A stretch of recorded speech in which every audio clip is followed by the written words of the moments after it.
అందరికీ నమస్కారం.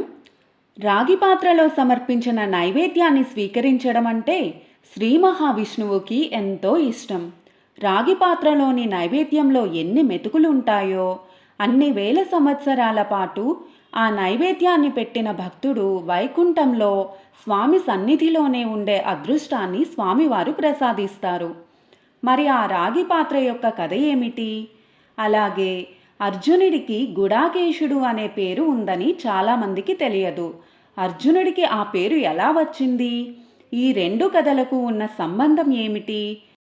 ఒక పౌరాణిక కథ ప్రకారం గుడాకేశుడు అనే రాక్షసుడు మహావిష్ణు భక్తుడు. అతడు నిరంతరం విష్ణునామాన్నే జపిస్తూ ధర్మకార్యాలను నిర్వర్తిస్తుండేవాడు. అలాంటి అతనికి విష్ణువుని గురించి తపస్సు చేయాలని అనిపించింది. ఏకంగా 16,000 సంవత్సరాల పాటు కఠోర తపస్సు చేశాడు. అతడి తపస్సుకు మెచ్చి విష్ణువు ప్రత్యక్షమై వరం కోరుకోమని అన్నాడు. అప్పుడు గుడాకేశుడు కొన్ని వేల జన్మల పాటు తాను విష్ణు భక్తిలో మునిగిపోయే విధంగా అనుగ్రహించమని, విష్ణు చక్రంతోనే తన మరణం సంభవించాలని కోరుకున్నాడు.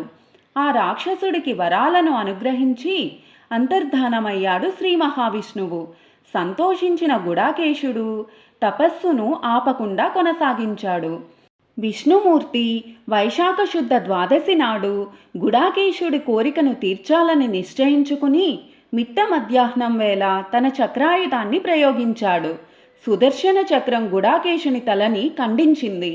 అప్పుడు ఆ రాక్షసుడి మాంసం రాగిగా, ఎముకలు వెండిగా, అతడి శరీరంలోని మలినాలు కంచులోహంగా మారాయి.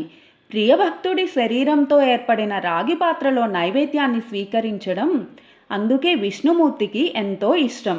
రాగి పాత్రలో నైవేద్యం సమర్పించడం వలన బుధగ్రహ దోషం, సూర్యదోషాలు తగ్గుతాయని కూడా చెబుతారు. పాచికలాటలో ఓడిపోయాక ఆయుధాల కోసం శివుని గురించి తపస్సు చేస్తాడు అర్జునుడు. శివుడు అర్జునుణ్ణి పరీక్షింపదలచి బోయవాని వేషంలో అర్జునునితో యుద్ధం చేస్తాడు. ఈ క్రమంలో ఆ గుడాకేశుడి మాదిరిగానే అహోరాత్రులు తన నిద్రను నియంత్రించుకుంటాడు అర్జునుడు. అప్పుడు శివుడు అర్జునుణ్ణి గుడాకేశ అని సంబోధిస్తాడు.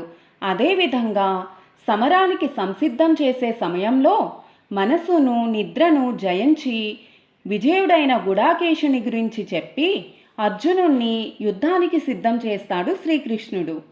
అలాగే అర్జునుడికి ఉన్న చాలా నామాలలో మీకు ఎన్ని పేర్లు తెలుసో కామెంట్ చేయండి. ఈ వీడియో మీకు నచ్చినట్లయితే ప్లీజ్ లైక్ చేసి షేర్ చేయండి. అలాగే మన సనాతన ధర్మం ఛానల్ని సబ్స్క్రైబ్ చేసుకోండి. మన ధర్మం యొక్క మూలాలను తెలుసుకొని మన ధర్మాన్ని రక్షించుకుందాం. Thank you.